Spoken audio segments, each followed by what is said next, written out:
always start recording, and then get a piece of something to use at the beginning of the show. So do you have anything like that? A piece of something?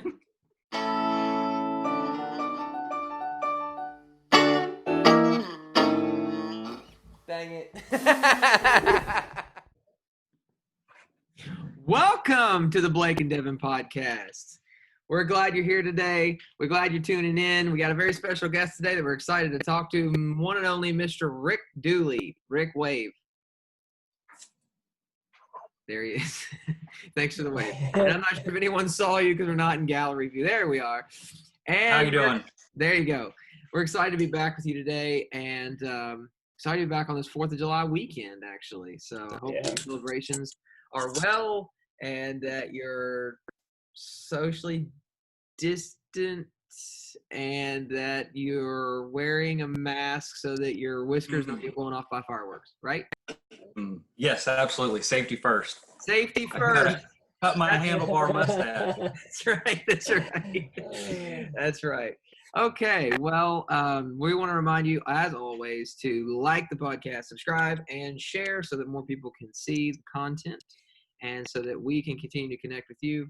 And, I mean, we sort of care about that, right, Blake? Because really, a little bit. At this point, we're doing it for us. Good. That's not true at all. No, not true at all. Not true at all.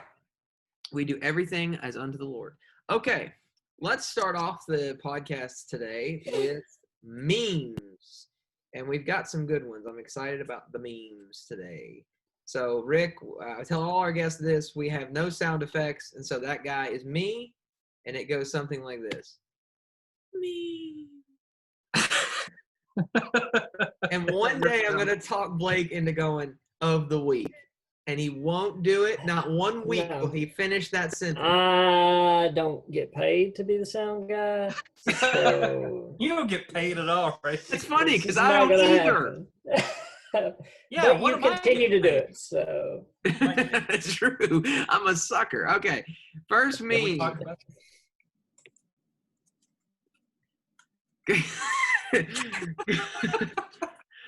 don't know funny every time. Go to like mushrooms. If you shoot a duck, I'm scared of toasters. I know someone is going to write a personal message to me about the fact that this is somehow political, but it's just funny. I mean, funny. I'm going to do something just like that during this podcast. I'm sure of it. Exactly. We all have gags. If I was just not as prevalent as his on national television regularly. That's all. Right. That's true. Where are you? Okay. But I had other memes. That's true. I chose that one for you. I have all the ones you sent me, which was wrong. Maybe not wrong. I loved it. So it made me laugh. I'm sharing it. I get to do what I want. It's my podcast. All right. We got a dog working here. I have no idea what I'm doing. Me neither, bro. I don't even know how to start this thing. It's a good, decent dog. There's a theme going on. There is These is exactly what I pictured if Devin came to my house. Okay. He's got that bathrobe. D for dog, D for Devin. There you go. Wow. Not gonna do you any favors, bro. Not gonna do you any favors. Here's mine. And delete social media accounts, sells everything, moves to the wilderness, carrier pigeon arrives with a message. Hello, we've been trying to reach you about your car's extended warranty. That's exactly what happened. My goodness. Dude, it cracked me up so much. Those things are relentless. You never get rid of them. Are. Today in history, read this too? July 4th, 2020. Woohoo! Woohoo! And of course, I think that we're all on board with what is today. It is Independence Day in 1776. The Declaration of Independence was adopted by delegates to the Second Continental Congress in Philadelphia. But what may not know is that also on this day, 50 years after that day, the day the Declaration of Independence was adopted, former presidents John Adams and Thomas Jefferson both died. Wow, did not know that. It's like Wah, awful. wah. Right. In 1802, on this day, the United States Military Academy officially opened at West Point. That better news? Yay. Wow. In 1831, James Monroe died in New York City. All I got is dead guys. Is that funny? It's just dead presidents. After the Declaration of Independence and West Point, it's just dead presidents. That's all I got. That's all I got. Man. If you can't be okay with that, that's your problem, not mine. There you go. Agreed. Okay. Well, let's go on and introduce our guest formally. Rick Dooley is a long-time friend. How long have I known you, Rick? I don't know. How old were you when we met? We remember? disagreed on this. I thought I was 15 when we met, and you thought I was... Sounds about right. Okay. Probably sounds about right. I think you were driving, though, so I think you might have been 16. You had the 16. probe. Yeah, the probe. Yeah, Yeah. the probe. Yeah, I had the probe. That's what I'm talking about. Okay, You thought he was something in the probe. we're moving off the probe, guys. I've known Rick for about 14 years. He's been a great friend. We met at church and took the first thing we met was an evangelism class together. We've traveled. Right. He and I have traveled together. You and I have both open air preached on the same very populated Hollywood Boulevard street in California together.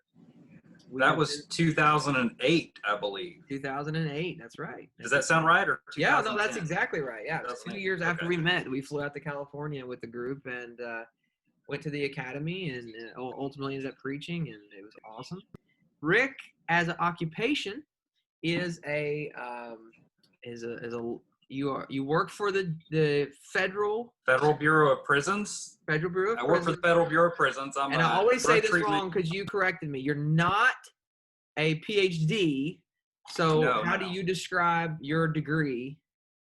I have a Master of Arts in Counseling Psychology. Okay. So counseling psychology, got that back in 1999. And then I did public mental health counseling. Done some family counseling, done some individual. And in about 2003, we moved from North Carolina up to Lexington, Kentucky to work for the Federal Bureau of Prisons. So, and my specialty is drug treatment, primarily. Okay. With a mental health kind of specialty. So dual diagnosis is what I'm generally treating within the prison system, and I've been doing that for 17 years. 17 years you've been doing that, and the same in the federal in prison, same place. Right. Okay, so let's dive into this because we both, Blake and I, wanted to talk to you because of what you do, and there's so much that it's revolved around it, and so much that is involved in it. So let's just start off first with the themes that you see in prison, as it relates to the world problems, as it relates to the world's problems, and those were two unique sentences. But what are the themes you see as you're counseling in prison? Well, it seems that things are adopted from society into prison and prison into society. So, if you have problems that are occurring out in society, they're also paralleled sometimes within society within the prison system. So we have a lot of substance abuse problems. We have a lot of mental health problems. We have a lot of just, by and large, more antisocial problems. And when I say antisocial, I mean anti-society, that's what antisocial means. Antisocial doesn't mean I just don't like to hang around people. So we hear that term used a lot, but it's generally pro-social versus antisocial. So people that are made a little high class, high quality diagram, right? You know me. I'm in a hotel room. I'm in Liberty, Missouri, so it's about the best I can do. But can you see that? Let me throw it up for you on the big screen. I have it here. Okay. So that's kind of the main thing, is that people will come into a prison because they were taken out of society. So the big circle represents society. The small circle, the antisocial one, represents prison. So people are taken out of society because of a few reasons here. So I'm drawing a few other things here. So if you see here, back to me, okay, we have with the little thing. So now I've got some green dots there, right? So the green dots are actually people that are preying on society. So pro-social people trying to go to work, trying to do what they're supposed to be doing, paying their taxes, obeying the law. And then when they are predators or they're doing something that causes somebody harm, we're actually supposed to pull them out of society to protect them and then put them into prison. Now, why they're in prison, there's a lot of variables there. You know, we're hearing, you know, that America has the highest incarceration rate of any country, right, in the world. Yeah, Have you guys heard that, right? Yes, I've heard that. So does that mean that we are the most unjust country? Or does that mean maybe we're the most just country? We actually have laws and we enforce them. So when they're enforced, people are taken out of society and they're put into another system. Now, I do think where one of our fundamental problems has come in is that we are incarcerating a lot of people, but not doing a lot of things to help them. So not really addressing the why they came to prison. So that's where we get into a lot of reasons that you're hearing in society today. But let's just say they go into prison. One of the goals is to then change into, if we're looking at the small dot, once they're in prison, my goal is to help them change to basically a purple dot and then return back to society. Because if you are in society and preying upon people and you're a green dot, that means you belong in prison. But we often see that people that will come to prison and they actually go through our program and they actually rethink things. They learn how to address their mental health problems, their substance abuse problems, their criminal thinking problems. Once they actually change that, they no longer belong here. They belong here. So either you're rejected in society and you go to prison and antisocial, and a lot of people will stay this way and they belong here, or they'll change and they won't belong here and they're not accepted here and they belong here. So just kind of in a nutshell, that's kind of the goal for incarceration. Gotcha. When you say anti-society, I'm going to start using that terminology instead of antisocial. So when you say anti-society, what, just off the top of your head, of course, what are some things that that indicate a person's anti-society? When they are predatorial, such as, you know, stealing things, you know, it starts basically kind of how we understand, you know, it's like things that you learn in kindergarten. You're not supposed to hit, you're not supposed to steal, you're not supposed to lie, you're not supposed to cheat, you know. So if you're taking things from people while they're at work, or you're actually, one of the main things that we see is selling drugs, right, is a lot of people are dealing drugs, and there's a lot of reasons why they have chosen to do that. Sure. You know, one of the examples I use sometimes is that, you know, if you wanted to be a bank robber, because bank robbery would be something that would put you in prison, right? That steals hardworking people's money, and then you deserve to be put into prison because you think that it's okay to do that. But if you wanted to be a bank robber and you lived in Podunk, Alaska, and it's a 2-week walk out of your nearest town to the nearest bank, it's probably highly unlikely that you're going to become a bank robber. But say you live in downtown DC, and where there is a ton of drug dealing going on, and you said, hey, that looks like a good solution to my financial problem, I'm going to be a drug dealer. What are the chances that you're not going to be a drug dealer? Right. What's the chances you're not going to commit certain crimes because it's normalized in that particular group? So when you're talking about patterns within society and in prison, I'm seeing actual where it seems like we have gotten away from what regular society. Don't know what that is. Siri's like, I'm Siri. sorry, I'm having trouble hearing you. But it's kind of like one of those things where we're starting to see more of a bleeding of, like no snitching. Like you've seen, they got T-shirts made up that says no snitching. Well, if you come and break into my house, I hope that my neighbors do the pro-social thing and report that behavior. But in prison, we know that snitches get stitches, right? But Right. that's an anti-society. That's an anti-social thing. Those type of things protect the criminal so that they become more criminalized. It actually is the wrong type of thinking that we're going to have a better society if people don't report crime. Now, we're not talking about tattletales or people just causing problems. There's a difference when your kids come up to you and they're tattling on their sibling. But Sure. when you are, when you're talking about something that's really serious, you report those things. So, my neighbor's grass wasn't cut last week is a little bit different than, hey, somebody just broke in and stole all your big screen TV, or whatever it is. So, but we're starting to see a lot of bleeding over between the two things. And now we see a shift almost as a lot of entitlement and some other things that are occurring that are happening in society now that I think are reflective of we've got so much back and forth going to prison. We're actually not doing a very good job of reforming people. So you're saying that the prison mentality, that a criminal mindset that is fostered within the prison system as people are coming in and out too quickly is actually bleeding over and more into society rather than a pro-society mindset bleeding into the prisons. I believe so.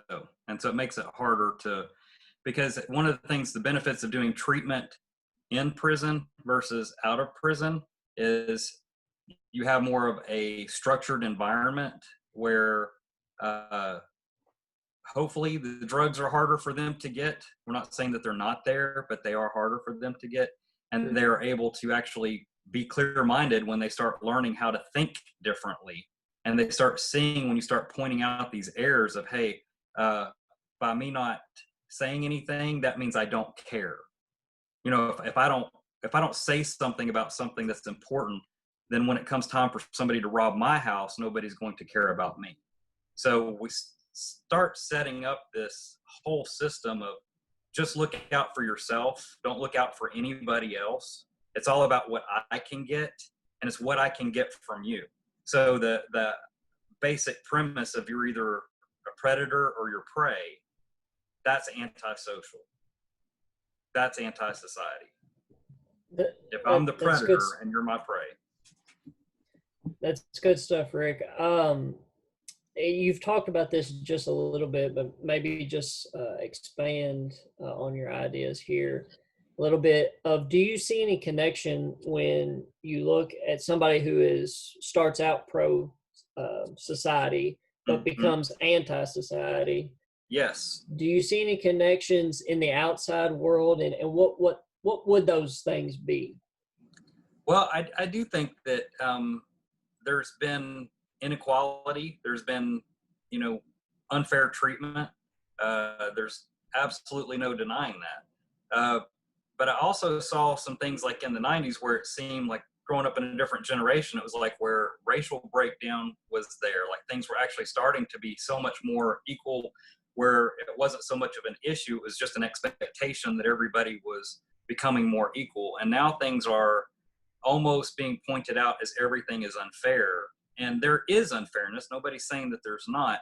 But sometimes when we just look at the problems, we miss the solutions that are there, the opportunities that are there, that have been created by well-meaning people and that are trying to create an environment of peace and bringing everybody up to the same equal opportunity. Equal opportunity doesn't always mean equal outcome, but everyone having that equal starting point was definitely something I think that we were starting to get to. And now I'm kind of concerned with where things are going nationwide. So I don't know if I actually said what your question was, but No, that's a great point, and I'm probably going to have to quote you on that. Equal opportunity doesn't always mean equal outcome. I really like that. Well, Blake thinks that I'm anti-society. Is that a result of me being influenced by too many prisoners? no. That's it? There's so many other reasons, Devin. There's so many other reasons. So I said, remember substance abuse, I said criminal thinking, but I also said mental health, some other things there. Right. That's right. There's a plethora, there's a cornucopia of things that really could have made me who I am today. But and that's important to recognize is no single person does not have like a significant history of their environmental influences, their biological influences, and honestly, one of the major ones that I'm seeing is the spiritual influence on people. And that's the one that psychology doesn't seem to want to talk about as spiritual things. We want to talk about what was the environment like and what was their biology like, which are all great things. But also, where's your value system coming from? Like, are we able to talk about values in society?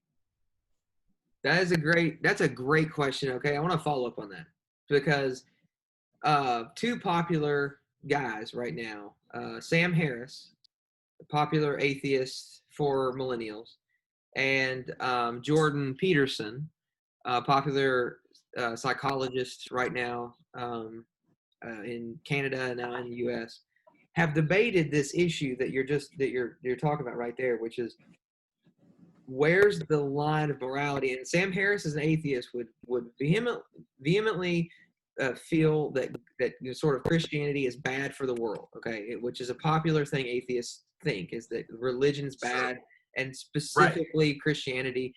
And of course, that seems to be more a rejection of God and being accountable to Him than it actually is based on any statistics. Nevertheless, Jordan Peterson argued with Sam Harris that God and Judeo-Christian understanding of the value system is so foundational to Western civilization that to remove God out from underneath the foundational understanding of a Christian value system, out from underneath the society, would just mean a societal collapse. He says, you can't remove that. And he says that as what I believe to be an atheist. I don't know if he is a Christian. I don't think he's a Christian. I don't even know if he believes in God. But he has the understanding that there's such things as like the Christian value system is essential for the society to continue to run on. Talk to me about that. When you say the spiritual aspect of things that psychology doesn't want to talk about is important, how important is it? If you can't talk about a value system, where do you go from there? Exactly. Where do you derive values? How do you get to them if you have a system that doesn't allow the idea of God or where's the value coming from? At all? Well, wherever the individual thinks what is right, and whatever they think is wrong. Well, that's not reality, Right, because that will also clash against people. Correct. And I don't know anybody, and these are people that, and I've talked to, I've worked with people. I've worked with Antifa. I've talked with people who have actually thrown Molotov cocktails into the police, and now they're in prison. They're doing time, but there's people doing it right now, and they're going free. There's nothing happening to them. So that's just unfair, right, for the person who's in prison. But it's really wrong if it was happening to you. So if Antifa thinks that it is actually a right and a good thing to squat in somebody's home when they're not there, if you can occupy their home and take over their home and use the laws to benefit themselves, then they're doing something right. Like they believe that is the right thing to do. Like they would raise their children to think that it's right to do something like that. So that's opposed to what most people think in American society, Western society, because we do have a value system. But do you know what we teach a lot in prison? Do you know what I do a lot of teaching about? What? Values. We have values like honesty, humility, caring, willingness, open-mindedness, things along those lines we really teach those as foundational in the program. And they're not subscribed to any religion, but what religion in general probably doesn't have something to say about that, about caring and honesty and willingness and, those things along those lines that are pro-social, right? They build up a society. They help it. If your neighbor is going to steal all of your stuff when you go to work, it's hard for you to want to go to work. Mm-hmm. It's you got to stay home and protect your stuff. So if you're worried that somebody's going to harm you because they want to take your stuff, that's one thing. Now, if you turn around and ask the atheist, you turn around and ask Antifa, how do you feel when people take your stuff? They generally say it's wrong. You shouldn't do that. Right. And that people just know that that's right or wrong. But that's not true, because we see it. Like, look at the experiment that just went on with Chomp, right? What is it? Capitol Hill occupation protest. Yeah. Right. And yes. And so they have recently just closed that down because of the shootings that happened. To me, that is exactly what would happen in society if we did that as a whole. If we take all the values out, it will be, well, somebody needs to provide some order. Somebody needs to do that. Well, somebody's got to win, right? Somebody's got to have some kind of leadership and a direction, or else we will just destroy each other. And that's what inmates often do. In a high security prison, it's a dog eat dog world, and that prey and that predator, that's real. That is real. Like, if you're not strong enough to prevent me from taking my stuff, or if you're not strong enough to prevent me from taking your stuff, then it's your fault. It's your fault that you're not stronger. So even though you're 80 years old and you can't stop me, it's still your fault. Like, that's not logic, but it's a reason. It's an excuse. Yeah. This is fascinating to me. So you were heading down the road, and I took you off of it a little bit to answer that question, which you did. So go back onto the other road now you're going on. So you have to have a value system, and you can't get into really where a value system comes from. We know where it comes from. Atheists would say it comes from the survival, whatever is best for the society. But even that is too flimsy to hold anything up. It's all subjective. Right. If it's just survival of the fittest, survival of, what works out best for people. Because really, in that mindset, if the atheist value system is whatever works best for people, then we know homosexuality wouldn't be part of that, because homosexuality would kill off a population if everyone became gay, right? I mean, you can't reproduce as a homosexual, right? Good point. Okay, so the atheist value system of whatever works for you is what's best. It's going to fall apart. And of course, I know that anybody watching who doesn't agree with Christianity is probably going to say that was an oversimplification. I'm not trying to be oversimplified. I'm trying to get to the next point. Right. Okay. You can't stop with every inmate and derive an understanding of where values come from. So then when you're talking with those in prison about the things that matter and values, give us some practical tips. How would you do it? And then also, is there things that you, as a person who practices psychology and counseling and is helping people become pro-society, is there things that we should start doing, us in society, that would make us more pro-society, even though we are in society? Well, there's, I think there was a saying that says the more laws there are in a society, the more corrupt that society is. So if you think about that, it's like, we have 10 commandments, right? And they're pretty simplistic. Don't steal, don't murder, don't covet, several of these things, don't lie.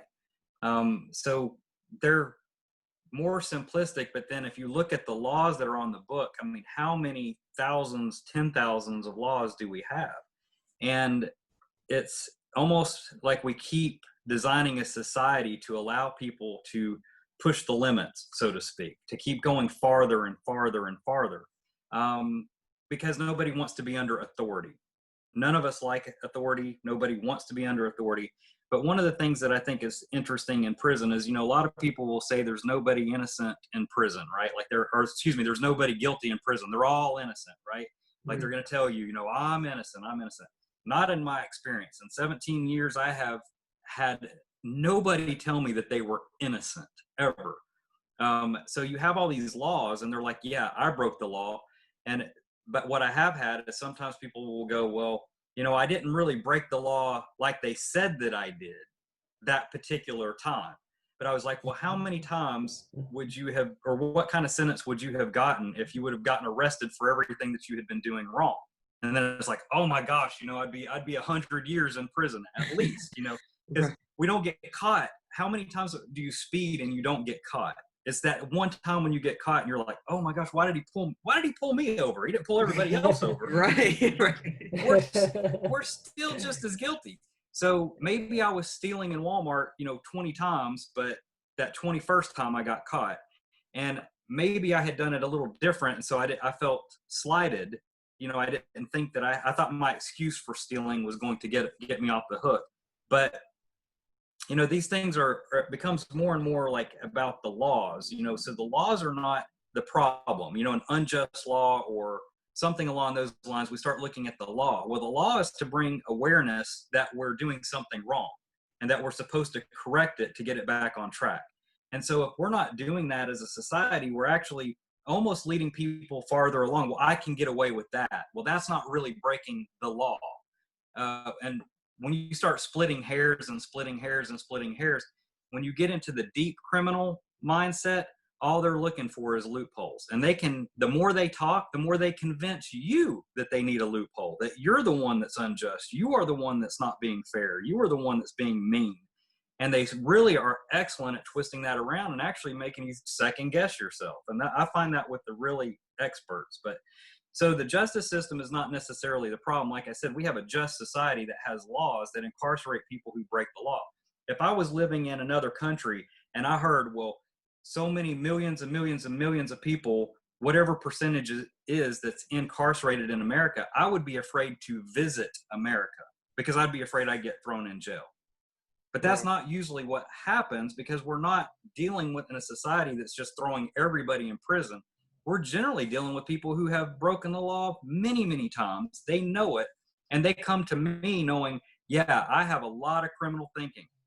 I was also using drugs. I have mental health problems. And so I don't see things the way that everybody else does. I don't see things as one of those green dots or purple dots, so to speak. I don't see it as a purple dot. I see it from a green dot, perspective. I see it from an antisocial. I see you as my prey, not as another equal human being that's actually maybe going to help each other. If we can work together, then we can actually build up society. And they're not going to see it that way.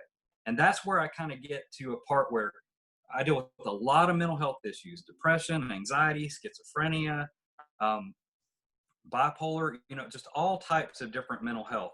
Also, a lot of different substance abuse, cocaine, methamphetamine, alcoholism, probably the primary ones that are out there.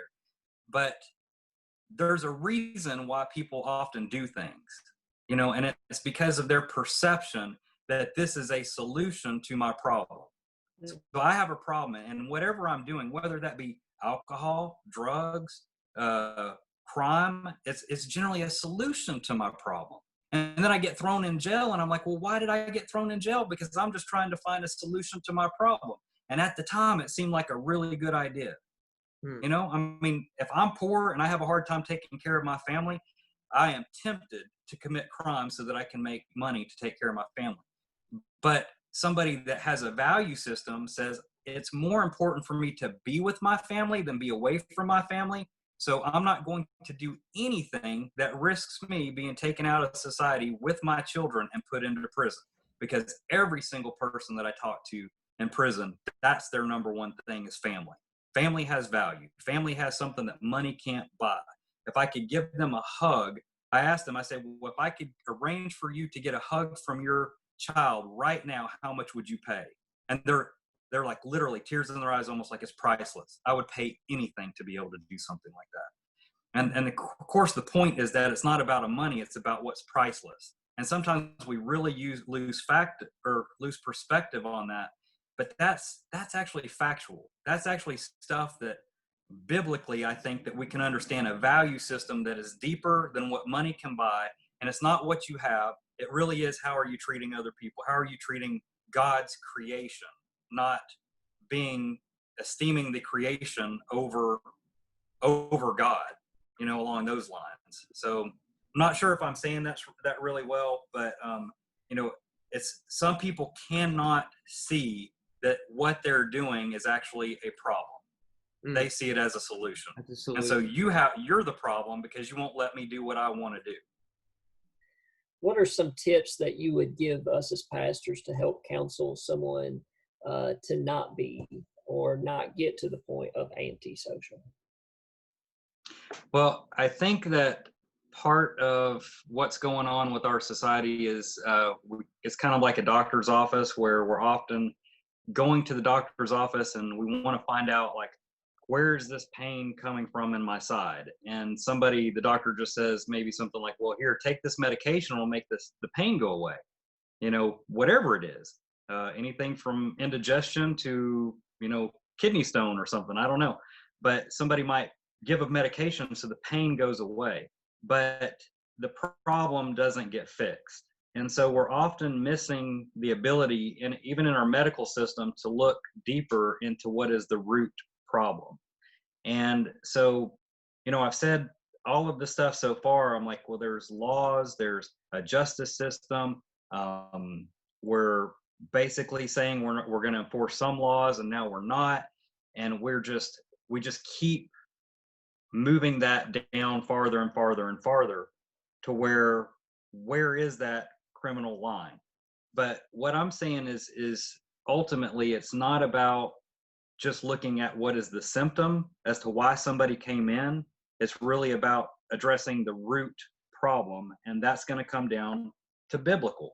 Because even though I'm in the prison system and I am teaching values, trying to help people take every thought captive, so to speak, and try to filter them through cognitive behavioral therapy, rational behavioral therapy, dialectical behavioral therapy, realistically, what I see is the root problem is really a spiritual problem. And even though you can have rational conversations with people, they're not going to see it as a problem. They're going to see you as the problem, not their behaviors or why they're doing what they're doing. And I would have to say, as a Christian, we know that that's coming from our sin nature. But one of the problems I do have, I think, with biblical counseling sometimes is it's just, well, that's a sin, stop doing it. That's a sin, don't do it. You're breaking God's law, you should feel bad about it, just stop doing it. Well, if it was really that simple, you wouldn't have a job as a pastor, I wouldn't have a job as a counselor, right? So just say no is a great thing to come up with, and I'm thankful for Nancy Reagan back in the 80s, I think, that came up with that Just Say No campaign, but it didn't work. It was a step in the right direction, but now hopefully as counseling and psychology, there are some real things that we can really try to glean from psychology to understand how the mind works and how we might be able to shift somebody's perspective to help them see things through a biblical lens that helps them then, trust God. We've talked about some things like as far as our society, and just today I was reading in the Bible, and it was in Galatians 3:28. That's the cure for the problem. Like, that's the ultimate cure when we're talking about what God can do for us. I sent one of those, I think, sent to you. I'm sorry, I'm a little bit all over the place right now. But I sent something earlier. But so kind of like if our problem, you sent me the graphic basically, which I'll throw up there later if you want me to throw it up there. But there is neither Jew nor Greek, there is neither slave nor free, there is neither male or female, for you are all one in Christ Jesus. Because if we're looking at all the division that's in the country right now, we're looking at all all these gender issues, all these other things. In a sense, we're all trying to say, let's just be unified. Let's all just be human. Human beings are this way. Well, humanity is different than spirituality. Humanity is, we are all people with a sin nature, that we have a problem that separates us from God, and our sin will actually keep us from seeking the Bible, will keep us from seeking God. But ultimately it will cause us so many problems. It will cause us so much pain that it will basically bring us to our knees, and we'll look up and go, God, where's the answer for this? And what he's saying is there's neither Jew nor Greek, there is neither slave nor free, there is no male and female, for you are all one in Christ Jesus. So as human beings, we're all sinners, and we're all divisive. We're all looking at either how we're supposed to all be just alike, or how everybody's so different and I'm such a freak that nobody can understand me. Or in Christ, we all have our problems, and we don't say, I need to be stronger. It's actually when we're weak, we admit our sin, and it's God's strength that we draw from. And I mean, Devin, like you and me, like, I mean, you were an inspiration to me as a 15 or 16-year-old. And hope you don't mind me talking about, you said that you were a very anxious person when you were young. Yeah. Is that correct? Yeah. And Absolutely. You taught me, you said to me, and I won't ever forget, you said, I figured out that anxiety is almost a luxury that I can no longer afford. Like going into that fear state of looking at this and looking at that. And the shift in perspective was, it's in God's plan. It's in God's hands. If he is truly in charge, he's either in charge of all of it or he's in charge of none of it. Right. You know, and when you look and you see the power of God, of him creating every human being and every cell, you're like, if he's for us, then who can be against me? He's got an army outside and you're against me. Right. You know, it's like, those are comforting things. And as a pastor, I think reflecting to who God is, not who you are, is actually maybe something that's really helpful spiritually in shifting its perspective. So, yeah, I don't know. Good. There is a sense in which preaching the character of God, preaching Christ, preaching biblical doctrine, hard preaching produces soft hearts. In a sense, along those things, but not neglecting that every single person is coming in with their own unique situation that justifies why they're doing what they're doing. And they don't want to give that up. And I think we just had that somebody drawing out, the counselor drawing out, what is this about? Where is this coming from? Right. Because that stuff from your past is always going to be with you. And it's not as just easy as don't do it or just pray about it. And you're quoting there the proverb that says that a man's heart is like deep waters, but a man of understanding will draw them out. Absolutely. That's it. And that's what you expect. That's what you're saying as pastors. That's what we're looking for. We're seeking to be men of understanding that draw out the deep waters of another man's heart and life. Correct. Earlier, I have a follow-up question to you. Earlier, you were talking about when you were referencing your own counseling, how you get to a point where you're trying to help people see a value system that's more biblical. But in the prison system, you can't call it biblical. Correct. Do you feel, I mean, you can just answer this briefly. You don't have to give me any significant examples, but do you feel like that almost all of the value systems in psychology and the things that you have to draw anti-society people's attention to draw their attention back to this value system, do you feel that it's almost always a biblical value system? I would have to say that it is, because it's in, treat others as you would like to be treated, along those kind of lines. Yeah. It's an experience. So in our program, the program that I'm actually a part of, it's about a 9-month program where they live in this program, and there's, so many participants, and they are in 3 different phases. So you have people that are just coming into the program. Some have been there for a while, and some have been there for a very long time. So teaching teaches the teacher. So the ones that are in 3rd phase are teaching the first phasers, and they're teaching each other how to interact and how to have a good unit.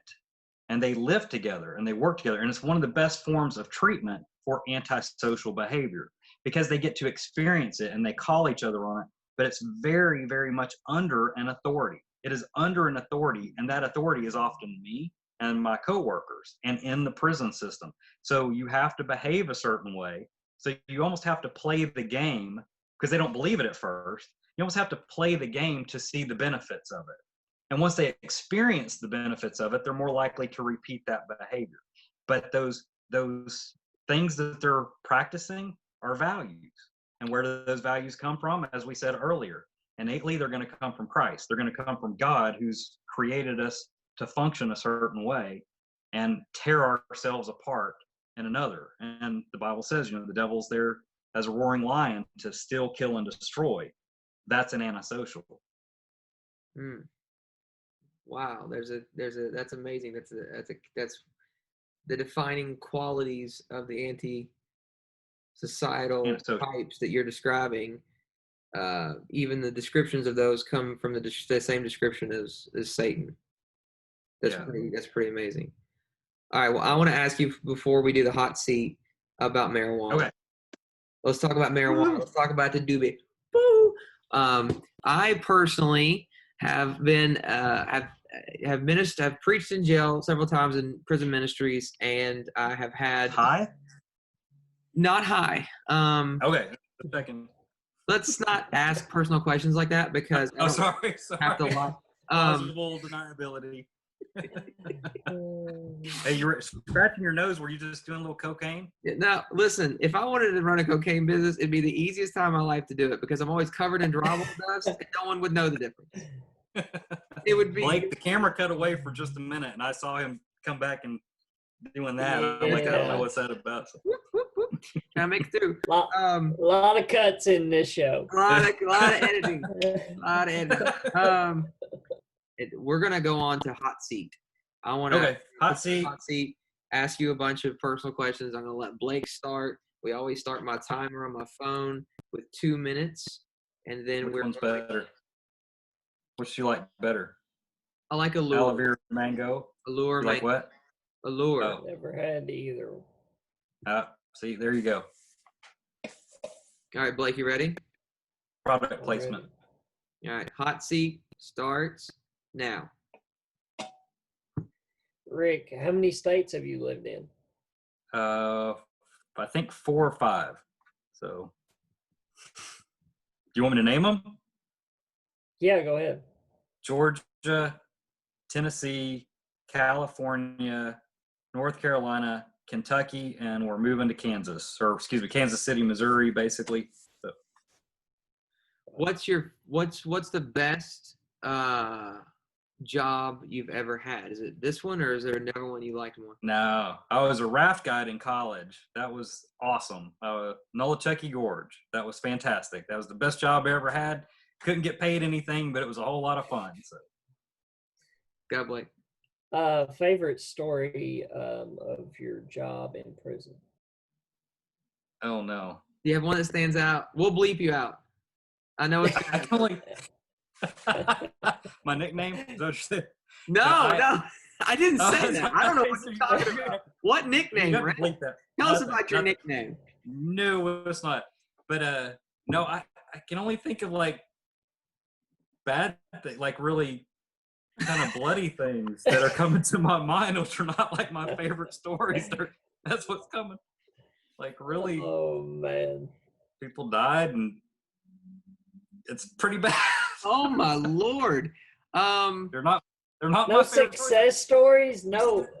Is there one success story that I've got somebody out? that calls me back. He's been out for at least 5 years, calls me consistently. And this was somebody that was like probably in their 50s at the time. They were a heroin addict. They had a huge history of sexual molestation. Every time he would do well, he would sabotage and relapse. And ever since we worked through some of his childhood trauma, he's gotten out, he's stayed out, and he'll call me back quite often.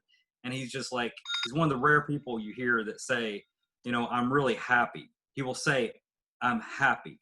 And he's not using any drugs. He's not doing anything like that. And he's probably a wealthy person by this point. But that's a success story. So that's really cool. Yeah. Do you find we're done. We can't ask any more hot seat questions, but I am curious now that you talked about a success story. Do you find more successes or more failures in defining success as people who get out and are able to adapt to society again and move on with their life in a positive direction? I feel like a politician never giving a direct answer, but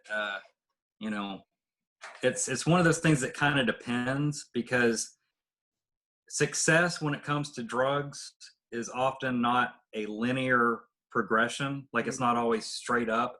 A lot of times it's kind of like an up and a down, and maybe you go a little bit backwards. Like relapse is often part of recovery.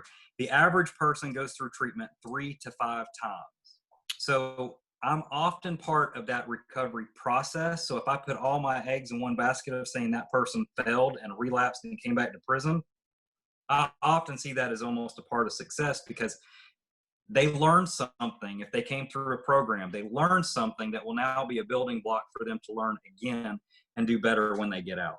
And that's usually when we see people really make progress, is they've gone through treatment multiple times.